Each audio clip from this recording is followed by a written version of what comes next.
Hi, my name is Paul Kearns. I'm your tutor on the HR Strategy programme on this MBA course. I'm just going to give you a very brief introduction to the whole programme, just so you get an overall picture. But I would also recommend that you read the programme instructions, which is quite a lengthy document, but it takes you through everything you need to know about this course. And it also tells you what steps to take first, what the sequence of steps is, so please read that as well. The first thing I'd just like to say is that HR strategy is a very big subject, but it's also a very new subject. Most MBA programs will try and teach people something about HR or HR strategy, but actually, because it's such a tough subject, you won't find many case studies, I don't believe, that are really true HR strategy.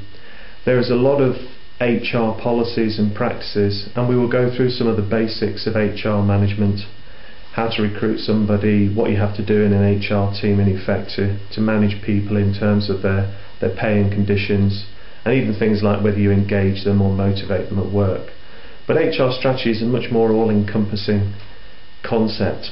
It should actually overlap with every other management discipline, and on previous programs that I've run here at Reykjavik, there have been calls for this program to be part of the core MBA program, and I don't see any reason to disagree with that. I used to run this program just in the classroom plus exercises. I'm now doing, as you can see, small pieces of video. We'll have a few podcasts you can listen to and other exercises you can do in your own time. One of the main reasons for that is probably too much time in the classroom is spent just going through the basic slides and some of the basic ideas and concepts. And I think if you read these in your own time, it saves a lot of classroom time, but it also should allow us in the classroom to get on with the more practical aspects of the subject.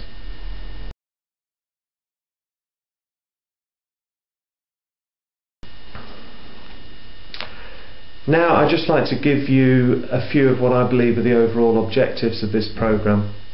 Obviously I'm here to explain what HR strategy is and to show you what it looks like in practice. But I think if you're going to be an MBA student, then one of the things you should be able to go away with when you've got your qualification is the ability to give colleagues, other managers, good, simple advice on what HR strategy really is and what it could do for your organisation or any organisation that you might choose to advise at some time in the future.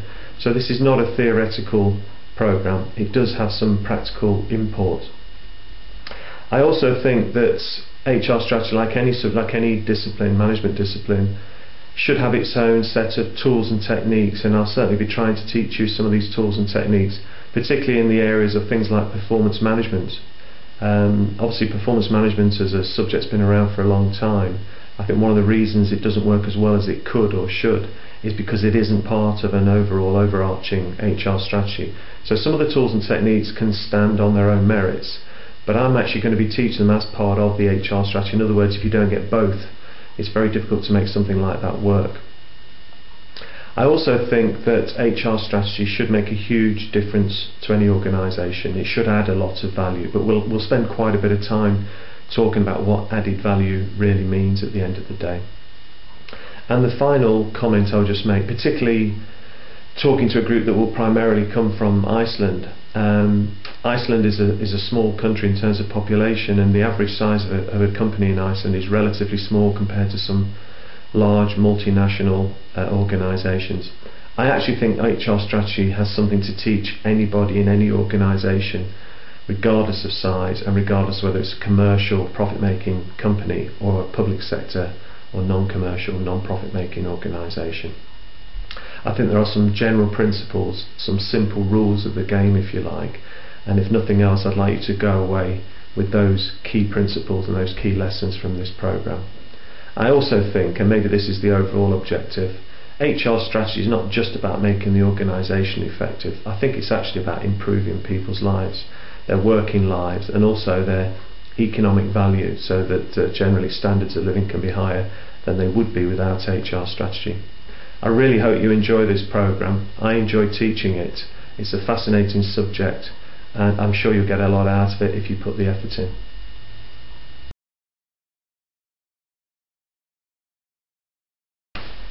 I just want to say a few words about how I administer this programme. Originally it was a program based on 6 days in the classroom. That's now been brought down to 4, which does require you to do more of the initial preparatory work in your own time. If you don't do that work, you're going to find it difficult in the classroom, because we won't have time to go through everything again in the classroom. I will assume that you've done the initial work and we can move on and get on with some of the practical exercises in the classroom.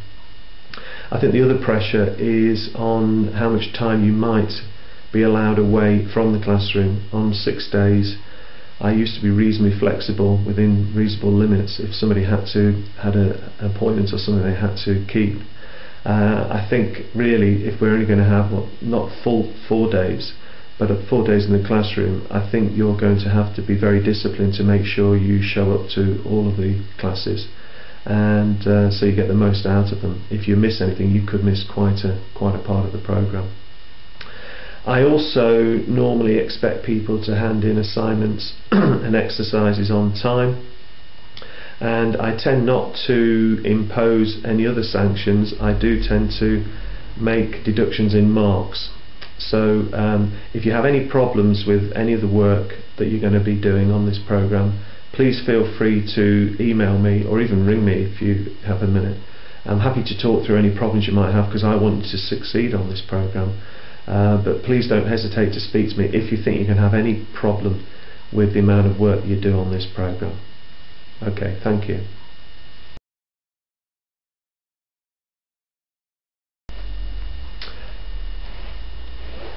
Having taught HR strategy now for some years, and having written around the subject also for some years, one thing I like to try and do, particularly on an MBA program, is keep the subject as up to date as I can. And there are 2 aspects of this program. One that was already included, but I'll just mention it. We are going to, towards the end of the program, talk about a subject called human capital management and even human capital strategy. I'll explain this more fully when we meet.